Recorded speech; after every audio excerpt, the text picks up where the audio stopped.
What's going on, everybody? It's Cody. Welcome back to the channel. WNBA 5-game Tuesday night slate. One of the final two regular season slates that we're going to get. We get 10K to first, and we have a 2-game late slate, 5K to first. I'm really looking forward to this. These are some of my favorite slates of the season every year. A lot of news. As you guys saw, I don't know if anyone played on Sunday. The contests were really bad. I did not play, but there was a lot of news that dropped late. I will tell you guys, these videos, I'm going to do the best I can. There's going to be a lot of news that comes out after these videos. You definitely need to be around your phone. Starting lineups will tell a lot if players are going to play or not.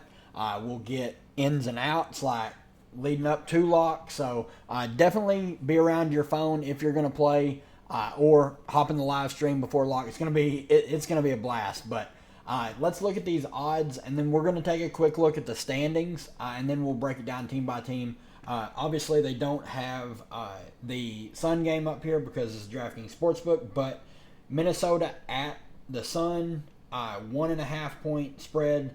Minnesota's favored, 154.5 total. New York at Washington, 8.5 point spread, over under 160.5. Chicago at Atlanta, 5 point spread, over under 155.5. Las Vegas at Seattle, 5.5 point spread, over under 164.5. Phoenix at LA, 3.5 point spread, over under 162.5. So let's kick over here and look at the standings, kind of see what everyone's still playing for, which will tell a lot. Obviously, there's 2 games left for a lot of these teams, 1 game left for Indiana and Dallas. Those are the only 2 teams that are not playing tomorrow, so those are, and everyone plays Thursday. We got a full 6-gamer. But starting with the 1 seed, New York still has to play to win. If they were to lose both games and Minnesota wins both, Minnesota would be the 1 seed. So New York is more than likely going to win tomorrow. They're going to beat Washington, I would imagine. But Washington 7-3 in their last 10. A lot we need to talk about with them. But if New York was to win 1 game, they lock up the 1 seed, and then that will be something we'll talk about for Thursday's slate. So New York should play starters. Minnesota will play starters, still trying to win the 1 seed, and going up against Connecticut. They want to win that head-to-head and lock up at least the 2 seed. Aces and Storm, those 2 teams, they're battling for a home series at the first round of the postseason, so they will be running their starters. Indiana's pretty well locked in the 6th seed. They own the head-to-head with Phoenix, so, really, Phoenix would have to win out, and they still really can't even get there. So Phoenix is a spot where you could see some players rest like they have been doing with Clea Copper, but we'll talk about that. Really, it's this 8 seed that we got 3 teams tied for the 8 seed. That's where we're going to spend a lot of time. Let's kick it back over here and start with this first game, Minnesota at Connecticut. On the Minnesota side, Dorka is questionable. I do not expect her to play. I imagine they just keep her sidelined until the postseason starts. So does give a boost to me, Shaheen Allen at 7K. But I want to mention Alana Smith at 7,300. Only a $300 price increase from me, Shaheen Allen. Would expect him to play right about the same amount of minutes, low 20s. I prefer Alana Smith, even though Shaheen Allen has been playing extremely well of late. I think both of them are in play. Same with Bridget Carrollton, just playing massive minutes. Kayla McBride's not been as efficient of late, but always in play for tournaments. It is a tough matchup, though. Courtney Williams, facing Connecticut, always brings it against them. She's a fine tournament play. And then Fee at the top, just super consistent, one of the best players in the league. Everyone else, I'm really out on. There's value that's going to open up. There's already clear value plays on the slate. I just don't want to play anyone down here in this range. On the Connecticut side, a lot like Minnesota, they're going to run their starters a ton. Alyssa Thomas, DeWanna Bonner, Bree Jones, Carrington, and Harris are the 5 starters. Mabry typically plays more off the bench than Ty Harris does. I think Mabry makes for a solid tournament play, 8,500. She's been scoring the ball really well of late. Dejanay Carrington has really consistent minutes. She's going to be needed for her defense, so Those are probably my two favorite tournament plays. Dewana Bonner, big ceiling, but a pretty low floor as she's not shot the ball well of late. Alyssa Thomas, 10.5K, obviously in play for her ceiling, but she's had some Debbie Downer games of late as well, so keep that in mind. Bree Jones, 9,100. I'm probably just staying away at that price point for someone that really doesn't stuff the stat sheet. She pretty much has to score to get there. So, and then everyone else, I just have no interest in anyone, Olivia Nelson-Adota or below. Just with the other value that we're going to talk about here shortly. New York at Washington. Big game for New York. They win this. They lock in the 1 seed. So against Minnesota, they played the starters. Like they played Stewie 36 minutes. She was nuking almost 70 fantasy points. Big ceiling on a player like her. Only worry is the possibility of a blowout. But Washington has been playing really good basketball of late. 7-3 over the last 10. So I think this game could stay relatively competitive. Stewie obviously in play at 11.5. Sabrina at 10.9K. Played 33 minutes. Shot 4 of 21. So if she's going to shoot it a lot, I like her chances at a good rebound game. Jonquel Jones only played 23 minutes. They've been really monitoring her minutes. So she's my least favorite of the big three, even though at 9,800 it's really enticing. Benaja Laney only saw 24 minutes, and then Sloot is just completely untrustable at this point. Her minutes are really just disappearing fast. I think Febich is fine at 6,900. I don't really want to go there. Her ceiling's pretty capped with everyone healthy. I do want to mention Baby Sabali, 5,700, 18, 18, and 17 minutes the last three. Obviously, these two against Dallas were massive blowouts. But here against Minnesota, they actually played her over Jonquel Jones. Like, if we look here in the fourth quarter, you can see, if it'll load, you can see Jonquel Jones played zero minutes in the fourth quarter. They played Baby Sabali. Jonquel Jones sat from the 4-minute mark in the third quarter for the rest of the game, and Baby Sabali played the whole rest of the time. So obviously, the run typically would be, she would probably get these final 4 minutes, and she got 3 minutes here, so that's 7. Then she would probably get the first couple in the fourth quarter. Right around 10 minutes. If she's going to get extended into these high teens, she's a high leverage player, a good fantasy point per minute player, so definitely keep that in mind. Don't think you have to go there on this slate with so much value that we're going to talk about shortly, but did want to mention that. On the Washington side, they actually played their starters a ton this last game. Obviously, Shakira Austin shut down for the rest of the year. Aaliyah Edwards doubtful. She's wearing a walking boot. Does not look like she's going to be able to play. They're still trying to tank. They're just doing a terrible job at it. Their bench players are playing well. Fully expect them to lose this game, though. So Edwards doubtful, Austin out. So means they only have 3 bigs. Inksler, Dolson, and Sika Kone. Kone's been playing extremely well. She's been playing to a fantasy point per minute player. So 5,300, I have a lot of interest in her at that price point. Dolson saw a big uptick in minutes these past 2 games.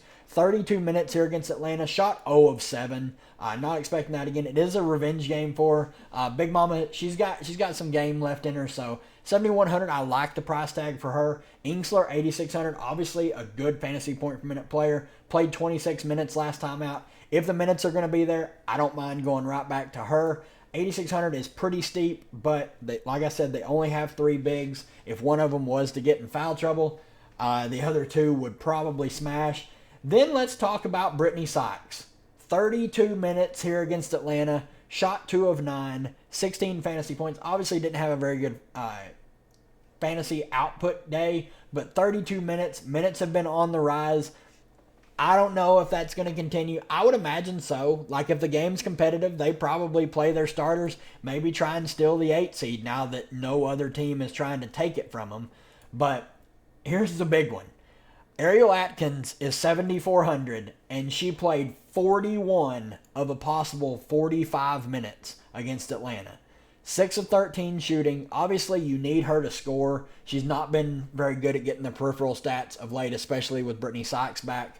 But at 7,400, she's nuked against New York many times before. She has big upside at 7,400. I kind of like going there. Then really everyone else, You can take shots on them. I personally don't really want to. Like Van Loo, Samuelson, SWK, Melbourne, they're all going to split minutes, 15 to 18 minutes each. I don't think you need to go really to any of them on a big slate like this especially. And now with Chicago. Let's talk about Chicago. Angel Reese obviously out. Diamond DeShields obviously out. E-Will obviously out. Now we got Camila Cardosa, who played through a shoulder injury and got hurt again, re-aggravated it, only played 9 minutes. She's questionable to play. It's shoulder discomfort. That's not comfortable to play on. If I'm leaning that she's going to miss because she tried to play and couldn't play through it last time out against Phoenix. If she plays, who knows how long she plays for. I think she would be unplayable if she is active. But if she misses, they would only have 2 bigs, Izzy Harrison and Bree Turner. Bree Turner shockingly random DNP when they only had 3 bigs last time out against Phoenix. She just randomly DNP'd. They played Michaela Onyenwere the entire game, all 40 minutes. She's been dealing with nagging injuries, so this team's really beat up. Let's start with Kennedy Carter. These two are pretty much playing for the 8th seed, in my opinion. This game will go a long way in deciding who's going to get that final spot. It'll be the head-to-head win that they need. So Kennedy Carter, 9,900. I think she makes for a fantastic tournament play. She's going to shoot the ball a ton. 22 and 20 shot attempts in the last 2. So just need her to get some peripheral stats. She's going to put up real-life scoring numbers. Izzy Harrison, 8,300, would really like her if Cardosa's out. They actually went to Oni at the 4 and benched Izzy. So Izzy needs to start for me to really, really like her. But if Cardosa's out, they have to start her. I would like her at 8,300. Oni, 6,700. I think she makes for a solid tournament play. She's playing huge minutes. They just lack bigs. Like, especially if Cardosa's out, Oni's going to look great. Izzy's going to look great. Bree Turner's going to look great. Those are the only 3 bigs that can even play the 4 or the 5 on this roster. So, Lindsay Allen, 6,600. I don't really want to go there. They've been limited her minutes. She's playing like mid-20s. They've been giving Dana Evans close to 20 minutes a night. I think she's a fine value play. Bree Turner mentioned her, 4,400. I think she's a good play if Cardosa's out. Rachel Bannum, though, got the start last game and practically played the entire game.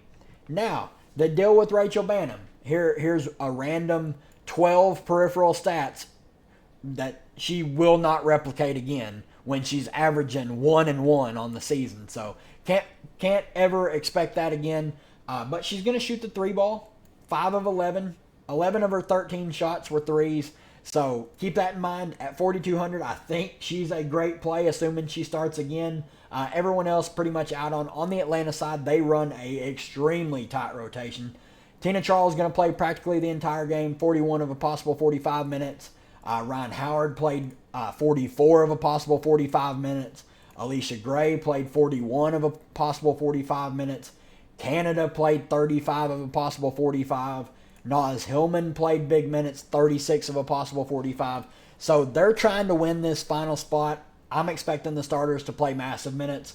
All of them are firmly in play. Favorites are probably just going to be the most expensive. Tina Charles, Ryan Howard, they're just dominating the usage. I think Alicia Gray is my favorite tournament pivot play. But if you have the salary, definitely get up to Charles or Howard. Howard obviously has the biggest ceiling just because nothing's going to stop her from shooting the ball. So definitely keep that in mind. This is a big game to target because they are absolutely just locked in to a tie for that 8 spot.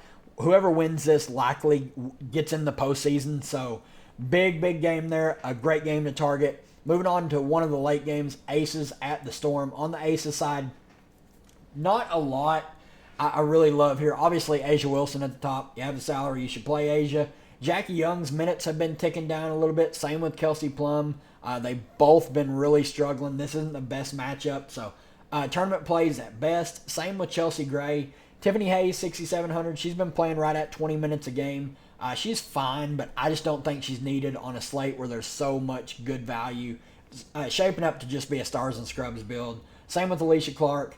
Kia Stokes, 4,800 starting, playing right around 20 to 24 minutes. I think she's a viable play in tournaments. Gustafson, minutes aren't the best, really hard to trust, so I think I'm just going to stay away there. On the Seattle side, Ezzy was out last game with a concussion. Need to keep an eye on her. Concussion, I would think they would be really, really cautious with her. Probably sits. Joel Lloyd, out due to a right knee injury. I think they were just resting her. Fully expect Lloyd to play. Ezzy's the one we need to keep an eye on. If Ezzy's out, Mercedes Russell would jump into the starting lineup. She would look great at 4,900. Apart from that, SDS 11K, bit overpriced, but she's been playing really, really well of late. So don't mind going to her as a contrarian spend up. NECA 10.6K, love the spot for her. Joel Lloyd, love the spot for her, assuming that she plays. Gabby 7,700, I think she's a fine tournament play. She's been shooting the ball a lot better of late, stuffing the stat sheet. Love me some Gabby Williams. Price is a bit steep, though. Everyone else pretty much out on. Obviously, need this Ezzy news. Would mean a massive boost to Mercedes Russell. Last game of the night, Phoenix at the Sparks. Like I mentioned when I was going through the standings, I don't expect to see Kalia Copper. She's been ruled out, missed the last 2 games. So she's questionable now. Not sure if she's going to play or not. I lean probably not unless she is fully healthy, but I have not heard anything to suggest that. So BG at the top, 9,600. I think she makes for a solid tournament play. We know the Sparks can't stop anybody. DT 8,700 is fine. Natasha Cloud 8,200 would be my favorite Phoenix play if Kalia Copper's out. Sophie 6,600 is a fine play if Kalia Copper's out. Really a lot of interest here if Ka misses. If Kalia Copper plays, it gets a little murky. There's not a lot I really like on this team if she plays. Celeste Taylor's been starting. She's not been very good fantasy point per minute wise, but 4,800, I think she's in play. But the thing I want to mention, if Kalia Copper misses, Natasha Mack, she played 23 minutes last game against Chicago. She played a ton alongside BG. Let's go over here to this game here against the Sky, bring this up. She was playing a bunch of minutes right alongside BG. Obviously, she sat here, or BG come out, Mac subbed in for her. BG re-entered, Mac was playing. Then the whole fourth quarter, she played with BG. So they are starting to play them alongside each other, so definitely keep that in mind. She is a good fantasy point per minute player. So if they're going to play her alongside BG, I think she's only in play if Kalia Copper misses. If Copper is active, I don't think I would chase Natasha Mack playing alongside BG, but it is a play to stash. If Kalia Copper is out, Mack would be extremely low owned, and if you get big run from her again, she's going to absolutely smash the Sparks team. On the Sparks side, for some reason, they just don't have Odyssey Sims in the player pool. I don't know why. Dearica Hamby, 10.1K. Her minutes have really picked back up. I think she makes for a solid contrarian spend up. Rakia Jackson, 9K, practically playing the entire game. I think she's a solid play for tournaments. Azura Stevens played 19 minutes last game. If you think she's going to play big minutes, you can go back to her at 7,400. Obviously, a great fantasy point per minute player. Not expecting Ari McDonald to play. Not expecting Clarendon to play. And then Lexi Brown's obviously been rolled out for the rest of the year. Everyone else, I'm pretty much out on. I don't really want to touch a lot on this Sparks team. It's really just Hamby or Jackson for me. Or if you want to take like tournament shots on Azura Stevens, that's really it. But that's going to do it for me, guys. I will have the live stream going probably an extra 15 minutes early with the expectation of news, slate altering news that's going to be hitting. But definitely hop in there if you're playing. It's going to be a lot of fun. Really looking forward to these last 2 slates. Really enjoyed this season. If you enjoy the content, leave a like on the channel. Really helps out the channel grow. Hit that subscribe button as we push towards the playoffs. But good luck to everybody, and we'll see you tomorrow.